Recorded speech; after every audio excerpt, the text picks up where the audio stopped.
बड़ी खबर देश की राजधानी दिल्ली से मिल रही है, वो आपको बता दें। कनॉट प्लेस में लावारिस बैग मिला है। इस बैग की फिलहाल जांच की जा रही है। ये बड़ी खबर दिल्ली से। कनॉट प्लेस वीआईपी एरिया है, ये व्यस्ततम इलाका, मार्केट, जहां पर तमाम जो दिल्ली वासी हैं वो शॉपिंग के लिए पहुंचते हैं। देखिए, आप एरिया को घेर दिया गया है। यहाँ पर एक लावारिस बैग मिला है।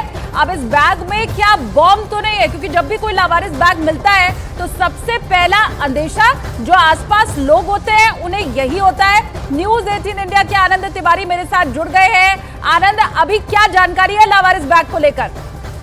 जी देखिए, करीबन आधा घंटा पहले की ये सूचना है, जब दमकल विभाग को एक कॉल मिली थी कि एक लावारिस बैग जो है वो एन ब्लॉक मार्केट में कनॉट प्लेस में रखा हुआ है, जिसके बाद वहां पर कर्डन ऑफ कर दिया गया है। वहां पर लोकल पुलिस मौजूद है, दमकल की गाड़ी मौजूद है, और अभी जो एसओपी हैं, जैसे कि बट को बुला के उसकी जांच कराई जाती है बैग की, वो कराई जाएगी, और एसओपी होने के बाद ये क्लियर हो पाएगा कि इस बैग में क्या कोई संदिग्ध है। लेकिन जो अब तक, लेकिन पुलिस पूरी तस्दीक कराएगी, पूरी बारीकी से जांच कराएगी इस बैग की। उसके बाद ये साफ हो पाएगा कि ये लावारिस बैग आखिर किस मकसद से यहाँ पे रखा गया, कि या किसी राहगीर ने इस बैग को यहाँ पे छोड़ा, या कोई शरारती तत्व की ये साजिश है। यहाँ पर एक पैनिक फैली, जैसा कि हमने देखा कि हाल ही में जो ईमेल भी जो मिले थे, और उसके बाद एक मॉक ड्रिल भी जो है वो बड़ी एनएसजी ने की थी दिल्ली में, और अब ये बैग मिलना लावारिस। तो इस मामले की जांच लगातार दिल्ली पुलिस कर रही है, और जब तक ये संदिग्ध बैग की तलाशी नहीं ली जाती है और तमाम एसओपीज पूरी नहीं होती, उसके बाद ये क्लियर हो पाएगा कि बैग में क्या वाकई कोई संदिग्ध सामान है या किसी का लावारिस बैग है ये। ठीक है, बहुत शुक्रिया आनंद तमाम जानकारी के लिए।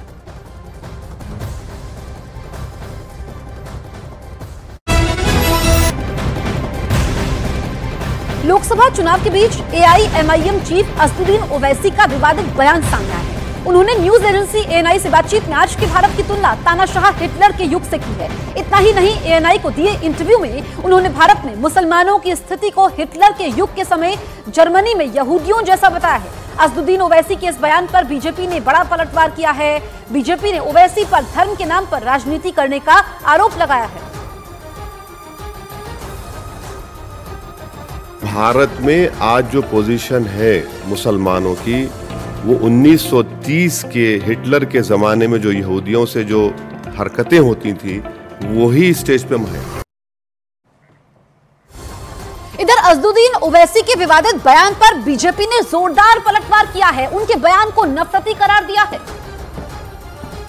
सारी देश में हिंदुओं मुस्लिमों रिलीजियस के खिलाफ नहीं है, मगर जो रिजर्वेशन है, रिजर्वेशन के बारे में भारतीय जनता पार्टी जो हाईकोर्ट का जजमेंट है, कॉन्स्टिट्यूशन है, यही प्रधानमंत्री रिफर कर रहे हैं। हम रिलीजियस के नाम पर रिजर्वेशन नहीं देना चाहिए। डॉक्टर बाबा साहब अम्बेडकर को भी यही बोलना था। हिटलर कौन था? निजाम था या कोई और था? ओवैसी को अपना दौर याद नहीं रखता है। जरा याद गिना दे तो कितने मुस्लिम देशों में लोकतंत्र है। बहुत हिटलर की बात याद आ रही है।